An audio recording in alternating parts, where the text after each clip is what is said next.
Right, hopefully that was a good time to press the go live button, so the transition was seamless.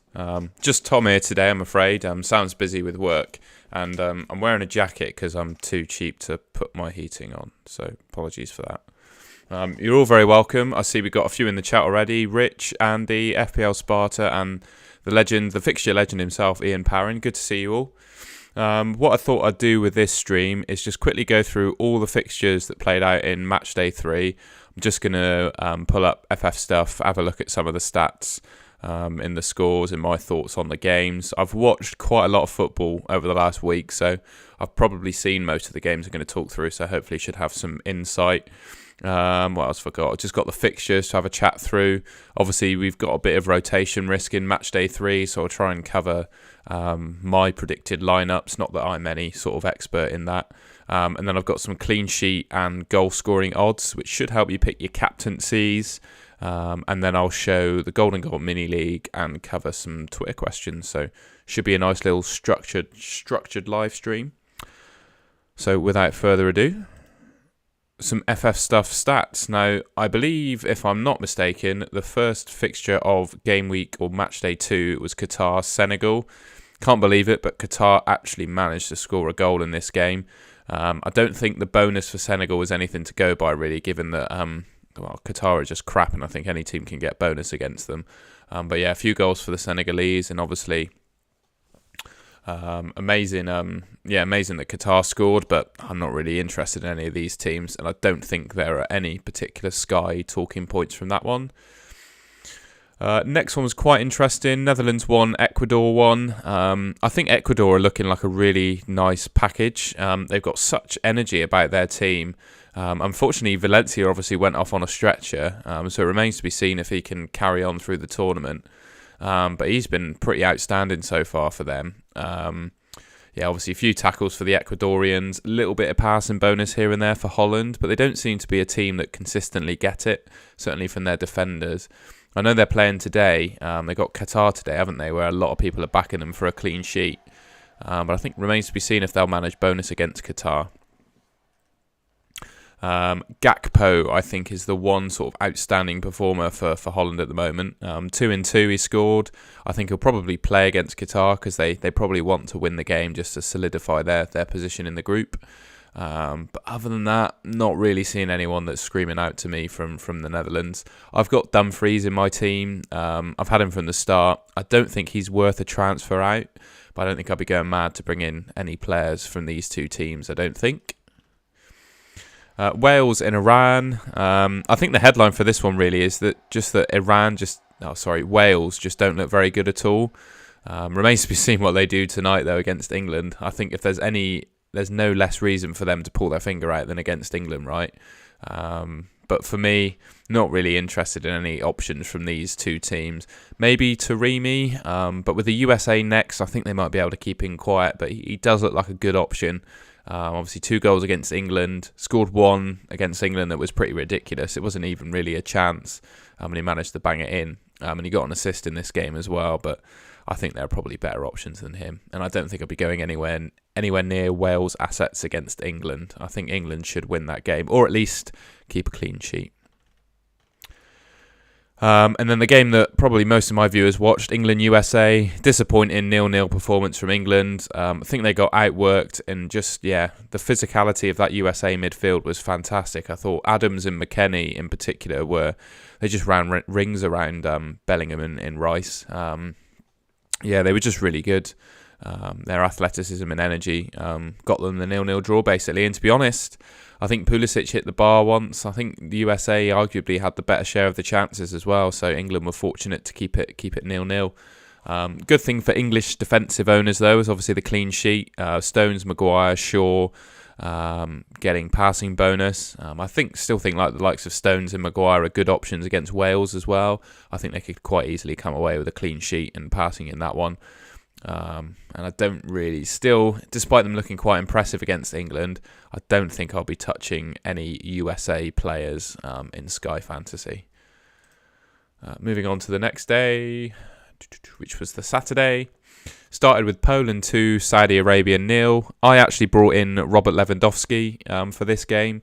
I saw that he was top of the game day goal scoring odds. I think just because the odds did not favour Saudi at all. And it paid off. He got a goal and an assist and shots bonus. So I think 12-pointer. So I was quite happy with that. I think the one comment about Saudi is that they just play such a ridiculously high line. And I don't think Poland were the best set up team to exploit that either. And they still came away with a 2-0 victory. I think they've got Mexico next, haven't they? Saudi Arabia, who have got... I think Mexico have a bit more legs about them than Poland do. So maybe the likes of Herving Lozano for Mexico running in behind could be an option. But Szczesny, a clean sheet and saves bonus as well. I think he's done pretty well. I think, did he save a penalty in the first game? Might be wrong there. I'm just going to check how Szczesny's done. But he's looking like a pretty tidy keeper. Unfortunately, he has Argentina next, which is not the best fixture. But I think if you started with Szczesny in net, you would be quite content with what he's done for you. Yeah, he's got 28 points in total. So Mexico, clean sheet and saves tier. And then against Saudi, clean sheet, penalty saves tier 2. You'd be 28 points from 2 games. He's one of the highest scoring players in the total game, I think. Let's just have a look at that.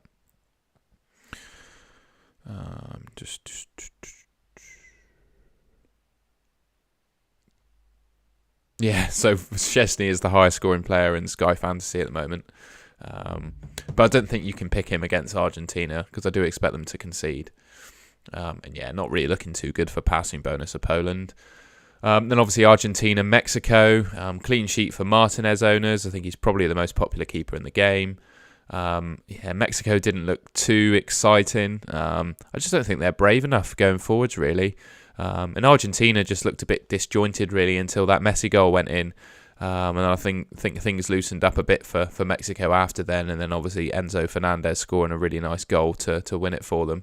In terms of bonus, Otamendi amongst the passes, he seems to be the one, if there's anyone that gets passing bonus amongst Argentina, he seems to be the consistent one for it.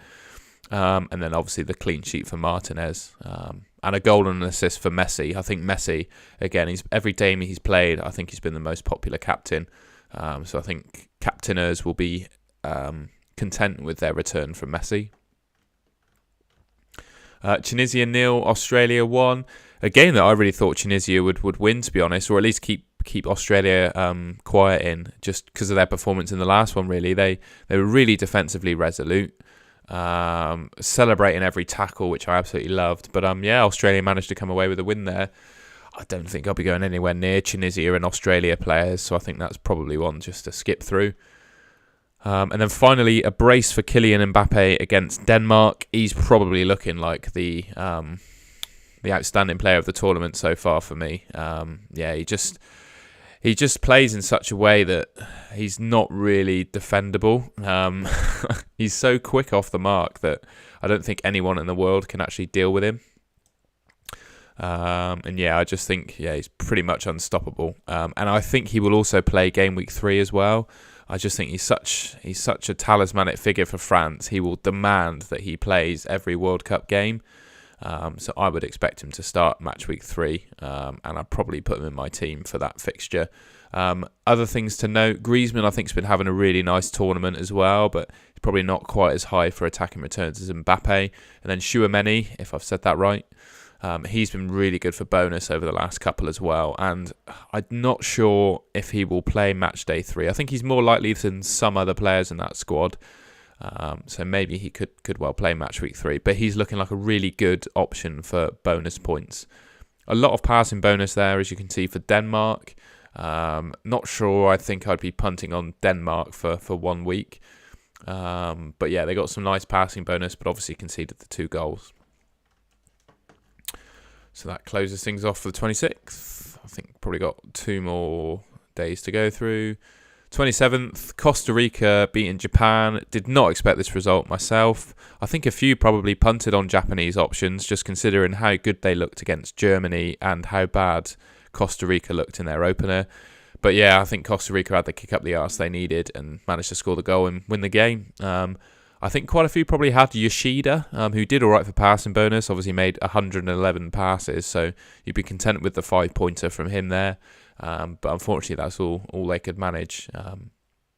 So yeah, that's probably all I've got to comment on that one. Next game was Spain and Germany. I'm a proud Jordi Alba owner, so assist and tackle bonus for him. I also think, got a sneaking suspicion that he'll start in game week 3 as well.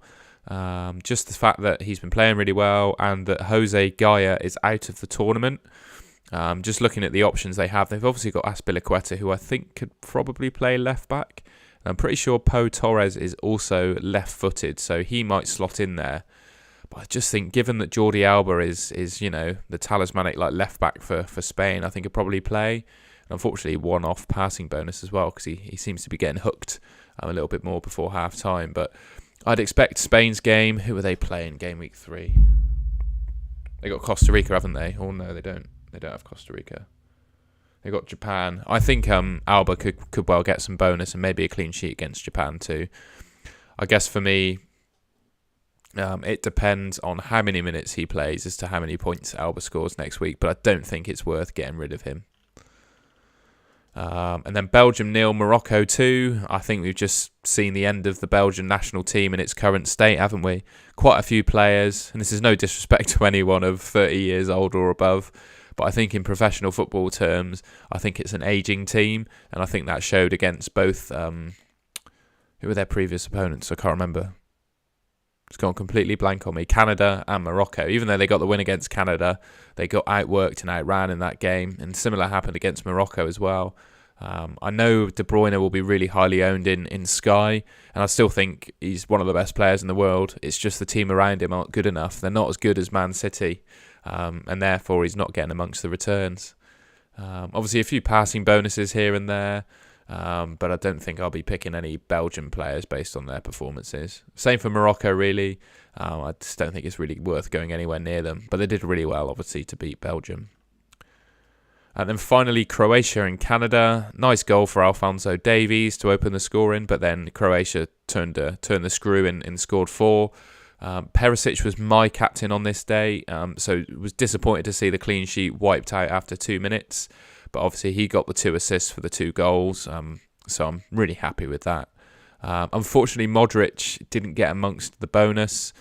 He's been a pick that I sort of supported quite highly at the start of the game, just thinking he'll get amongst the bonus, play every game, take all the set pieces, etc., etc. But it just hasn't quite worked out for him this World Cup, in terms of Sky Fantasy points anyway. But I'm going to hold him because I think Croatia will probably start him in their next game, just because he is the talisman. And then one more day, yesterday's fixtures. So we started off one of the most exciting games of the tournament. Unfortunately, I was busy with work, so couldn't watch it. But Cameroon 3, Serbia 3. Definitely, I know a few probably had Mitrovic as captain on this day. He's probably the main talking point, really. I think really unlucky not to get more returns from him. I think he had 5 shots inside the box in that game. Hit the post once as well. I think he could have had a hatful that game. So if you went with Mitrovic, I think your logic was absolutely sound, and you were just really unlucky that he didn't get any more. Abubakar looked pretty good as well when he came on. I'm surprised to see that he wasn't starting. Brazil won, Switzerland 0. Obviously, Casemiro won the game with a nice little half volley. Alexandro did a good job as well. I think quite a few probably had Alexandro with his tackles and a clean sheet, quite close to passing bonus as well. Marquinhos and Silva also popular, getting passing bonus and clean sheets. I didn't think Switzerland played too badly, I've got to be honest, but they just didn't offer enough going forwards. I just don't think they went out and tried to win the game. I thought Akanji looked really good defensively. Obviously, they conceded a goal that was, I think, deflected off him, actually. So unlucky for Switzerland, I think, on that one. But I think they could have got more out of the game if they actually tried to go forward. I unfortunately had Richarlison as my captain, who did nothing and then got subbed on 73.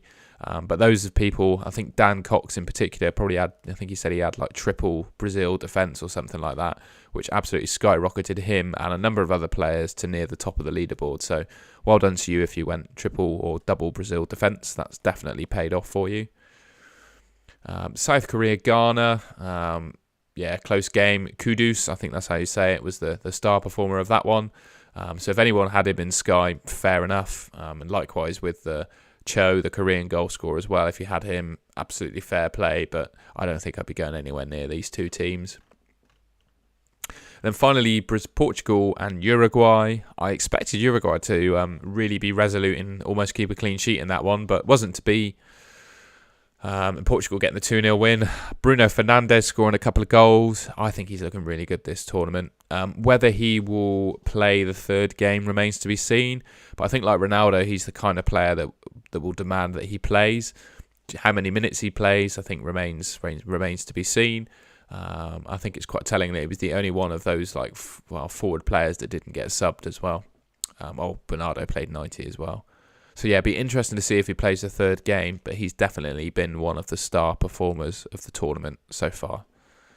I think that's probably it for a quick review of the fixtures. I'm just going to have a look at the chat now. So Rich Darley, is he too late for the Alba train, or should he stick him in and try to keep up? I think that's a really close one, to be honest, Rich. I think for me, I would be, if I'm making transfers this week, I would want to bring in players that I absolutely know are going to play. I would say I'm about 75% on Alba playing the third fixture. I don't think Spain desperately need a win, but I think they'll want a positive result from their final game against Japan. I do think Alba will start, but there is a little bit of doubt about that, of course. I would probably focus on players that are definitely going to play. But we'll have a look at the fixtures coming up, and I'll go through them and talk in a bit more detail. Andy, I will answer your question in the next slide when I look at the fixtures. Thank you, GJS. I'm trying my best to stay on it in my lunch break. And then Ian Parrin, I was unlucky on Ikatora, mate. I think Japan captaincy yesterday was a really good shout, and those that had them are really unlucky. Liam Doyle, who would I captain out of Kane, Trips and Dumfries today? I think Dumfries is going to play, so it might have already had the lineup, so I don't really know how. I have not been able to check Twitter because I've been recording, but I'd probably go Kane. I just think he's the talismanic figure for England. It's against Wales. Wales haven't looked that good. I know they'll probably step it up a little bit, but I think you got to go Harry Kane, in my opinion. Speaking of Game Week 3 fixtures, here's what we've got today, Tuesday the 19th. Ecuador, Senegal. Don't think I'll be going anywhere near their assets, really. Netherlands, Qatar. We'll obviously see the lineups, so I genuinely think Netherlands' defence is an option in this game. The one thing I would say is that they haven't been too good for bonus, but Qatar look absolutely all over the place, so I imagine they probably could get bonus against them. So I think bringing in a Holland player is not a bad shout. Iran and the USA, no idea how that game's going to go. Be interesting to see if there's actually a winner that emerges there. I think that could quite likely be a draw. And then England and Wales. Wales before England because they're the home team apparently. I think England defence is worth bringing in if you don't already own for this game. I definitely think they could get passing bonus. And I think Wales are a team that would struggle to score against England too, just having watched them in all their games. So yeah, I think Stones and Maguire will play at the back for England. It looks like Walker's going to come in and Trippier's going to play left back. That seems to be the team, and he's going to save Shaw. Midfield's going to be switched up. I think maybe Foden could play in one of the forward spots as well. I don't know. But I definitely think Harry Kane's going to play, and I definitely think Stones and Maguire are going to play too. So those would probably be the three options that I think are outstanding for captaincy. Wednesday, Australia, Denmark. I think that could be a clean sheet there for Denmark if you want to hop on them. Maybe finally an attacking return for the ever present in lots of people's fantasy teams of Mela. I think he could do quite well in that one. France and Tunisia. I think considering France have just won 2 fixtures, I think they might be rotating a little bit. But I do think that Mbappe will play, so I think he's definitely worth a transfer in. I'll definitely be transferring in Mbappe myself. Saudi, Mexico. I mentioned again Saudi Arabia playing a really high line. Hirving Lozano is a player with a bit of a reputation for unbelievable pace and ability to run in behind. He could do well in that fixture, but I think knowing that Mexico have a bit more legs about them than Poland did, Saudi might play a bit deeper. So remains to be seen on that one. And then Poland, Argentina. I think probably Argentina could keep a clean sheet. I think they're up there with clean sheet odds. I'll show you that in a second. I don't think I'd be rushing to bring in Argentina defence or Argentina players full stop, to be honest. I think they just haven't looked amazing so far, and I think there are better options from other teams. But Messi's obviously a player that people should be considering in their teams. Whether he's a better captain than Mbappe, I'm not entirely sure on that day. I think on Wednesday you could quite easily captain Mbappe over Messi. I think Poland just have a little bit over Tunisia. Thursday the 1st, Canada, Morocco. Not really interested in players from those teams myself. Croatia and Belgium. I've got Modric and Perisic. I'll happily have them. Not sure if they'll keep a clean sheet against Belgium. I think Croatia could probably beat them, having seen Belgium play, but I don't think I'd be captaining a Croatian player. Costa Rica and Germany. So this is a game that Germany definitely need to win. So I think they will play a full-strength team with the likes of Rudiger in it. I also think, and forgive me because I have forgotten his name. Is it Fulkrug or something like that? Let's have a look at the goal-scoring odds because he's there. Yeah, Fulkrug, the German striker. I think he's probably worth a punt against Costa Rica as well. I will probably be bringing in Rudiger, expecting some passing bonuses against Costa Rica and hopefully a clean sheet. And then the final fixture, Japan and Spain. I think remains to be seen quite how much Spain rotate in that one. I'll happily hold Jordi Alba. But personally, I think because Germany have more riding on the game, I think Rudiger is probably the best captain on Thursday, just to be nice and safe with a player that plays and likely gets passing bonus. Watch him get injured or something now. And then the final day, Friday the 2nd, Ghana, Uruguay. Have I missed a day there? I may well have missed a day. 2 seconds. Forgive me, folks. No, that is the final day. There's only 4 days of fixtures. I could have swore it was more than that. Anyway, that's what it's saying on Sky anyway. I might have missed some fixtures there. Please let me know in the chat if I've missed some, but this is what Sky is saying anyway. So Friday the 2nd, Ghana, Uruguay. Could be a clean sheet again for Uruguay. I think I've seen, you'll see on the next page, Nunes and Suarez are amongst the top scorers for the game week in terms of odds. Portugal, Korea. Again, I think a day that Bruno or Ronaldo will probably play and do all right in. Serbia against Switzerland. It could be a day for Mitrovic, but I think Serbia have looked pretty good defensively. Not defensively, sorry. Switzerland have looked pretty good defensively. And then Cameroon, Belgium. Belgium, Brazil. I'm getting all my words mixed up here. Cameroon, Brazil. Brazil are going to rotate heavily in that one, but I think there are still some key figures in their team that will likely play. For example, Marquinhos. I think he's pretty much going to play every game for Brazil, and they won't rest him. So I think Marquinhos could be the best captain on that day, alongside like Ronaldo, Bruno, or a Uruguay forward. But I think it's a pretty split day, actually, is that Friday. I think there are multiple options there. Obviously, Brazil defence is the nice, safe, standard Sky, sort of hoping for passing bonus and clean sheet. And if you're a bit more punty, you'd probably go Darwin Núñez for Uruguay. And then if you want some attacking returns in the middle of like risk, Bruno and Ronaldo, probably good shouts as well. Hope that was a good little run through of the fixtures. And then next up was just the clean sheet and the goal scoring odds. I'll try and put in the description the source of this because it's a really useful Substack page that just has the weekly clean sheet and goal scoring odds. I won't go through them all, but you can see there the top teams that are expected to keep a clean sheet. I think probably England are a bit higher than that on that list. Considering they kept the USA quiet in their last game, I think you could probably give them slightly higher odds than that. But yeah, top teams, Brazil, France, Netherlands, Germany, Portugal and Denmark and Spain, Uruguay and England. Those are the teams that I would back defensively this week. I think after England, Argentina probably up there as well. Mexico, yeah, I can understand that against Saudi. I probably think from Argentina and below, I wouldn't back a clean sheet at all. But teams above the USA, I think good chance of clean sheets. And then your goal scoring odds. Messi, he's been top of every week, I think, so far, and he's top again this week. Ronaldo is just very close in second. So I think based on goal scoring odds, that probably makes him the outstanding captain for the Friday. Mbappe's up there as well. Not much to choose between him and Messi. Nunez and Suarez, as I mentioned, are right up there with odds as well. Füllkrug from Germany could be an outside punt for their final fixture that they need to win. I think based on the fact he scored a goal off the bench, he might well start. And yeah, you can see them all there.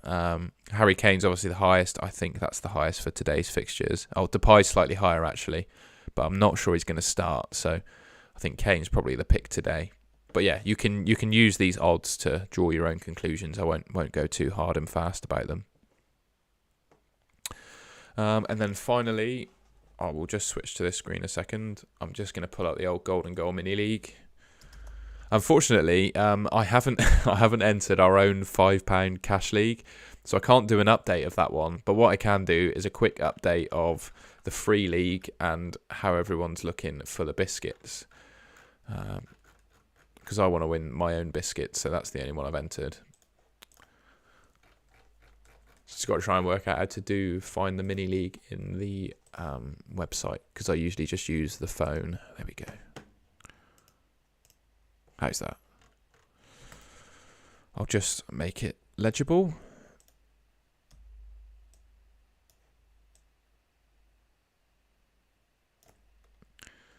There we go then. So here's the Golden Goal Fantasy Football Podcast Sky Mini League. A bit of a mouthful.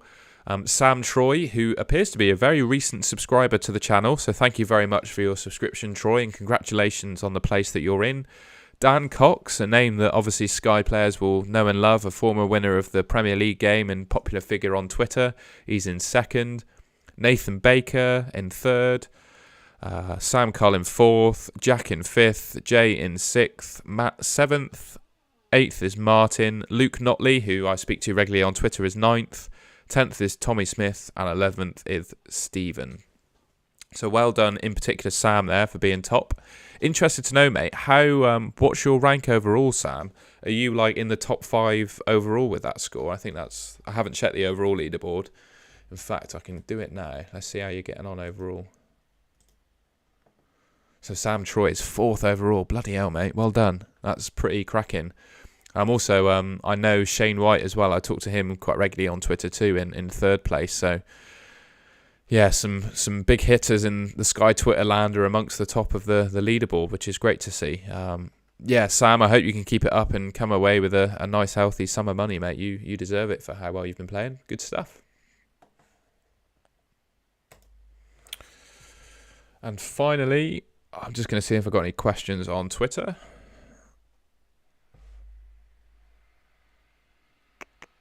It's got four questions by the looks of it. Paul at Skyplayer in FPL is asking for the best way to approach Matchday 3. 2 options. One is take out non-playing players based on team news. 2 is wait it out, hope for sub points, and look for opportunities to use the transfers later in the week. I think for me it's option 2. I think you can maximise the number of players and points that you get by making the majority of your transfers later in the week and making them for players that have already played, because we've got the overhaul coming up. At the end of the game day on Friday, it's the overhaul, so we get unlimited transfers. So in my opinion, I would favour just taking out players that have already played, which I think is a reasonable tactic. I'm so sorry, Andy, I forgot about your question. You're absolutely right. So Andy asked me, which 2 games this week do you think will be the highest scoring, and which players do you think are must-haves for these games? Let's have a look. Netherlands-Qatar, I think, will be a relatively high-scoring one. Just the quality of the Netherlands team against Qatar. So I think Gakpo will he play for the Netherlands? We get to see the team, right? So whoever plays up front for the Netherlands, I think, is a decent shout. I have been a bit put off by Bergwijn, though, because he's looked really, really poor. But I would probably, just on paper, back the Netherlands against Qatar. Denmark against Australia. Whilst they don't have too much going forward, I think Mæhle could do quite well in that one. Could get amongst the goals. His goal scoring record during qualification is ridiculous, so I think he could be a good option. Likewise, Irving Lozano against Saudi. I think just because Saudi just plays such a high line, I think he could be threatening. But I think just going back to the tried and trusted Mbappe against Tunisia, I think he's going to play, and he looked quite likely to do quite well against them. I think Germany, Costa Rica could be quite high scoring as well. Obviously, Gundogan is on the penalties for Germany, and he gets passing bonus quite regularly, so he could be a good shout, as could Füllkrug, their striker. Portugal, Korea could be another relatively high scoring one. I think Ronaldo will probably play. Likewise with Bruno, they could do quite well in that one.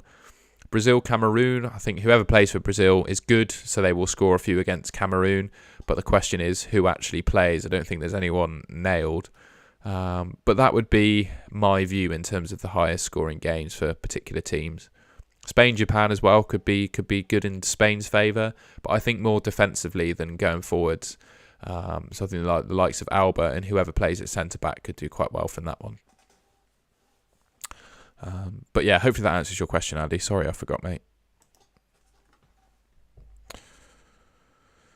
Questions from FPL Spartans. Best German asset for possible captaincy. I think I already said. I think Rudiger's number one for the safety of just a start in passing bonus. And then Füllkrug probably number two, just because he can play up front and get amongst the goals. Early thoughts on formation for overhaul. I think genuinely a 4-4-2 could be a good shout, just because that's the most flexible formation in Sky. You can get rid of a player in any position in that formation. So keeping it fluid could be a good shout, because obviously you'll have to pick players that you back to go far in the tournament.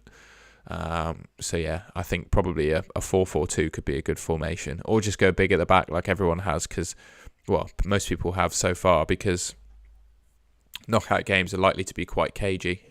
And there could be quite a few clean sheets. The only thing to consider actually in Sky, and I forgot this myself, is in the rules you get points up until the end of extra time.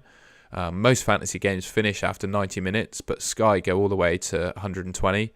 That'll probably be 3 hours of football with the amount of added time that we're getting in these games. But yeah, just want to consider you have to think about beyond extra time, full time, which I think also makes passing and tackle bonus more likely for some players. So I think centre backs in cagey games, they get even more valuable because of their likelihood to pick up passing bonus. Just a thought. FPL Bowen, if you're not in the top 1k at the moment, and you're not happy with your rank, is going for a block defence in Matchday 3 a wise move? If so, who looks best? He's looking at 3 Germany, but not sure there are 3 sure starters. Shame with Spain and Brazil, who will rotate. Well, it definitely looks like a block defence has helped some people gain rank. I won't ask Sam who he's got in his team, but I know for a fact that some players that have climbed quite quickly have multiple of one team in defence. Certainly, I think loading up on Brazilian defence last night helped some people out quite a lot. So I definitely think that's a good tactic.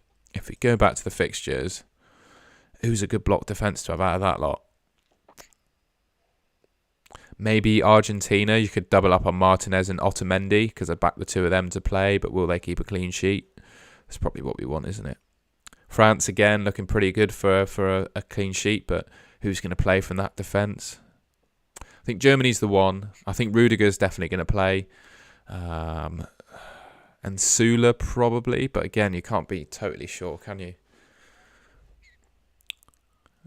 Denmark pretty much back to keep a clean sheet as well. I think they will need to win their next game as well. So, who have they got?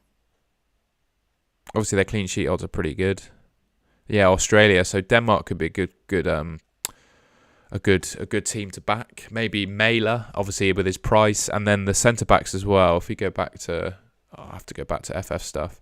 I'm pretty sure their centre backs did well for passing, even though they played France. They did all right for passing, didn't they?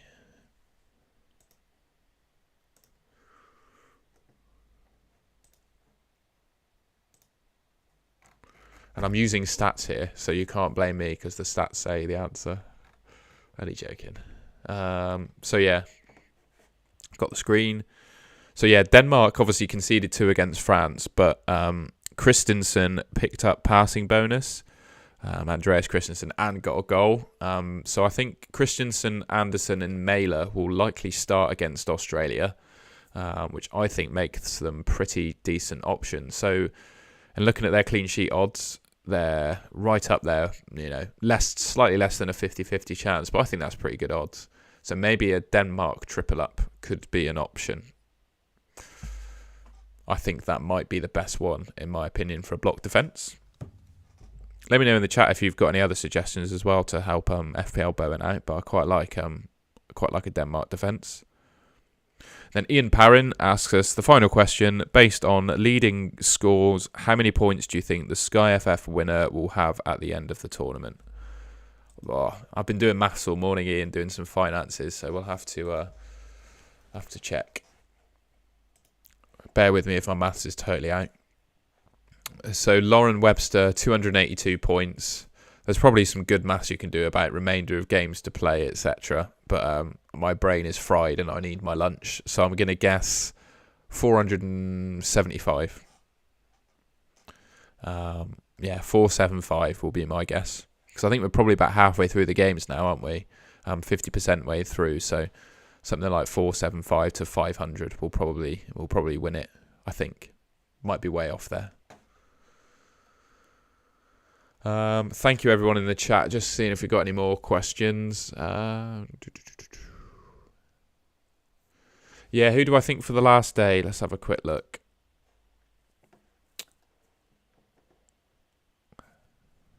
So I think a Uruguay player could be a good shout. So a Nunes or a Suarez, just because they're nearing the top of the goal scoring charts. I think Darwin Nunes is pretty likely to play, so he's right up there.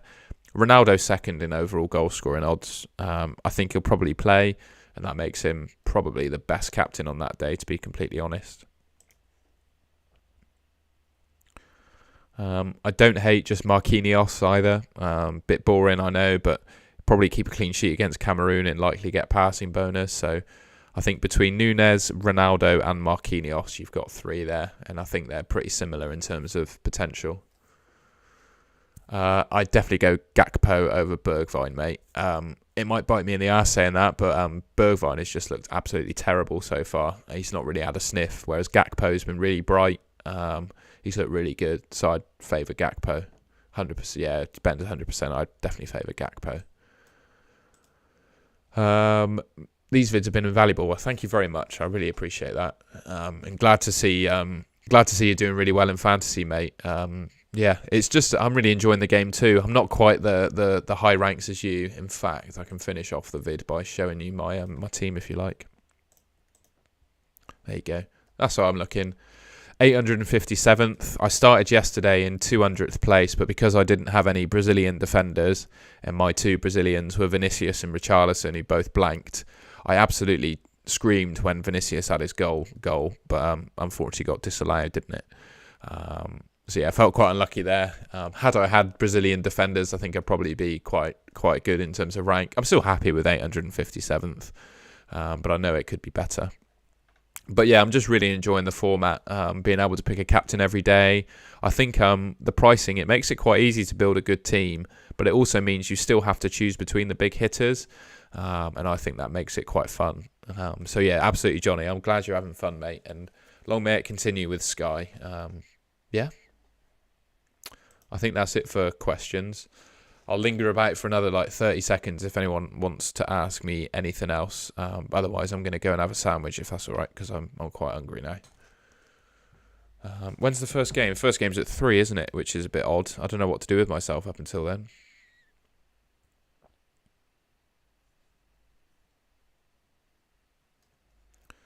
No problem at all, Johnny. Thank you for watching. Really appreciate it.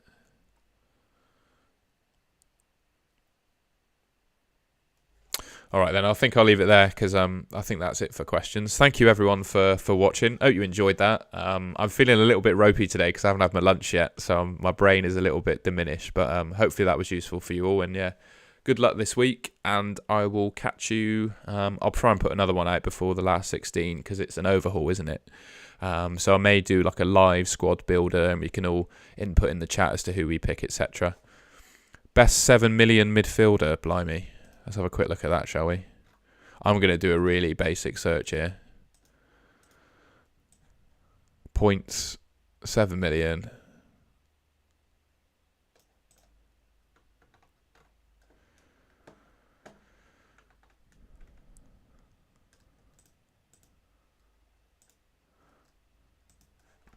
I think you're scraping the barrel with a 7 million midfielder, mate. I'd probably go Casado with the expectation of some tackle bonus, maybe.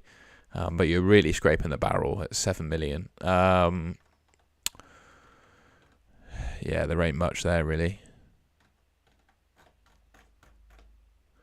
Kudus obviously got his 2 goals against South Korea, so maybe you could pick him against Uruguay as well.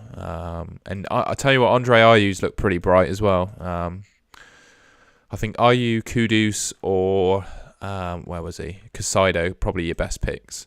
But I would avoid anything below like 8 million. I think there is great value amongst the sort of 8-ish million mids if you can pick it, mate. But yeah, that would be my shout. Looks like that's it for questions, so I'm going to go and grab a sandwich now. Thank you everyone for watching, and I'll see you soon for another video. Hopefully before the overhaul. Like I said, I'll do like a live little squad builder thing or something to keep you all going. But yeah, see you later.